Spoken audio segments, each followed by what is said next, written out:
Que tal? Moi boas noites. O BNG e o PSOE gobernarán finalmente en coalición durante os vindeiros 4 anos. Nun segundo ampliamos. Benvidos ao Pontevedras 10. O BNG e o PSOE asinaron esta mañá as bases para un novo pacto de goberno. As dúas formacións puxéronse de acordo e finalmente gobernarán en coalición durante os vindeiros 4 anos. As áreas de xestión aínda non foron anunciadas, pero que se adiantaron os grupos municipais e que cada un terá plena autonomía.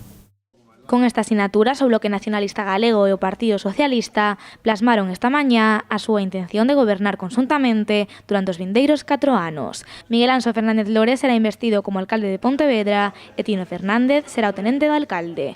Un acordo baseado na lealdade e no respeto mutuo.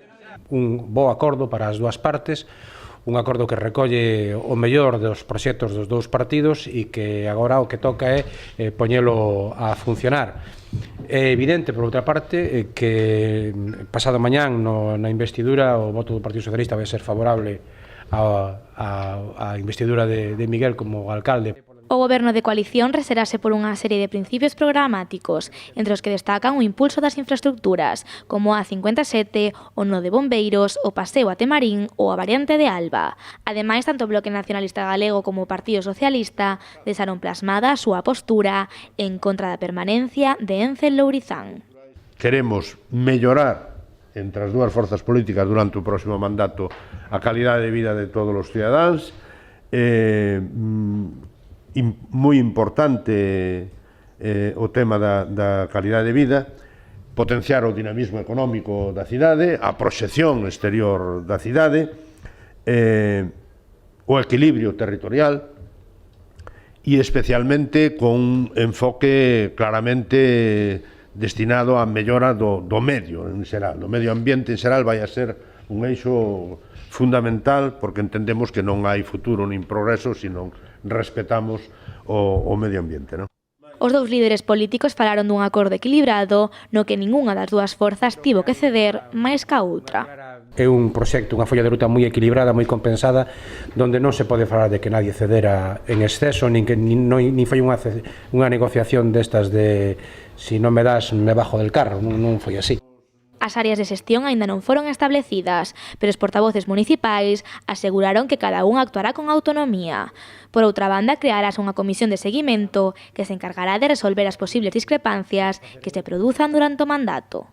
Vamos a traballar cada un na súa área de xestión, con autonomía de actuación. Se hai certas discrepancias, intentar resolvelas para actuar conxuntamente, e se a discrepancia fose maior, pois discutir na comisión de seguimento. Eso é un mecanismo de seguridade, de alguma maneira, non? Este sábado celebrarás o pleno de investidura no que sairá elixido Miguel Anxo Fernández Lores como alcalde de Pontevedra. O acto será ás 12 no Teatro Principal.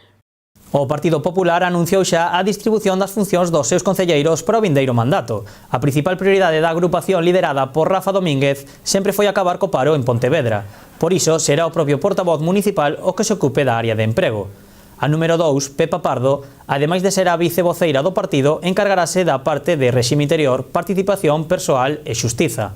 O número 3, Pablo Fernández, dedicarase ás áreas de urbanismo e ordenación do territorio, de mobilidade, infraestructuras, obras e servicios. Por outra banda, os populares decidiron que Ana Isabel Vázquez estea á fronte de Cultura e Educación, Gerardo Pérez Puga de Facenda e Martín Martínez de Medio Rural e Medio Ambiente. Para rematar, os tres últimos concelleiros da lista dos populares, Silvia Junco ocuparase de Benestar Social, Igualdade e Turismo, Guillermo Juncal de Deportes e Xuventude e Juan Manuel Muñoz da Contratación. Tras o reparto das funcións que asumirán os 9 concelleiros do PP, Rafa Domínguez asegurou que a súa agrupación seguirá traballando durante os vindeiros 4 anos para encamiñar os seus retos dende a oposición e defender os intereses dos veciños. Tras o atropelo dunha nena no paso de peóns da Avenida da Barca, tanto a Xunta de Galicia como o Concello de Pollo decidiron tomar cartas no asunto. Despois das acusacións realizadas entre ambas administracións, o primeiro paso foi o repintado de todos os pasos de cebra deste tramo da PO 308. Ademais, o Goberno Municipal comprometeuse a mellorar a iluminación en todos os cruces da zona. A Deputación de Pontevedra tamén interveu nesta mellora e abogou por intentar urbanizar toda a estrada utilizando máis elementos de calmado de tráfico. Unhas reformas coas que todas as administracións buscan solucionar os problemas de seguridade da zona e evitar así que se volva a producir un incidente como a da semana pasada. Nel, unha nena de tan só 12 anos foi atropelada por un camión mentres cruzaba por este paso de peóns. O maior evento de marketing digital do noroeste de España abriu esta mañá as súas portas. O Congreso Fluer reunirá estes días a máis de 400 profesionais do sector que debaterán sobre cuestións como comercio online ou igualdade de xénero na publicidade. Unha cita na que estivo presente esta mañá o alcalde de Pontevedra. A línea que hai para o futuro das cidades non son, obviamente, unha línea de cidades industriais, sino postindustriais, e, polo tanto, a creatividade, as industrias culturais son peza fundamental para a nova xeneración de emprego e para que a cidade medre, non? Polo tanto, estamos encantados de que este aquí este congreso e esperemos que sirva para que se formen correctamente, para que sea un avance tamén para a propia cidade. Durante toda a xornada pasaron polo Congreso Fluor centos de profesionais do sector e poñentes de prestixio nacional e internacional de empresas tan importantes como Zapaterías Crack, 300 kilos, Dyson ou New Balance. A sede da Fundación de Pontevedra continuará mañá acollendo este evento no que participarán consultores de empresas como LinkedIn ou Iberdrola, influencers e youtubers. Un evento aberto a todo o público e que busca dar a coñecer as ferramentas e as estrategias digitais imprescindibles para levar a cabo un negocio online. Seguimos coa comunicación digital. A Organización de Discapacidade Sensorial de Galicia, Xoga, presentou esta mañá a súa nova páxina web. A primeira páxina online inclusiva de Europa e que é 100% accesible a persoas xordas, xordocegas ou con perda auditiva. Parece mentira que en pleno século XXI non haxa páxinas web accesibles a todo o mundo, pero o certo é que Xoga, a Organización de Discapacidade Sensorial de Galicia, acaba de crear o primeiro portal online inclusivo de Europa. Non atopamos ningún modelo de referencia, nin en España nin en Europa, de portales que cumplan un mínimo as normas. Vale? Está a legislación, que exixe ter moitísimas partes técnicas, contido audiovisual, etc., pero hai outro tipo de normativas máis sinxelas que non se están cumplindo. E incluso hai empresas que ofrecen ferramentas para poder configurar os portais que para poder acceder a esas ferramentas ou poder ler o contido xa hai barreras de accesibilidade, polo tanto non ten sentido, non? O obxectivo de Xoga estaba claro, desenvolver un portal inclusivo que fose unha referencia e que servise para concienciar a todas as empresas para que adapten as súas páxinas webs ás necesidades das persoas con discapacidade sensorial. Pero, que ten que cumprir un portal online para ser inclusivo?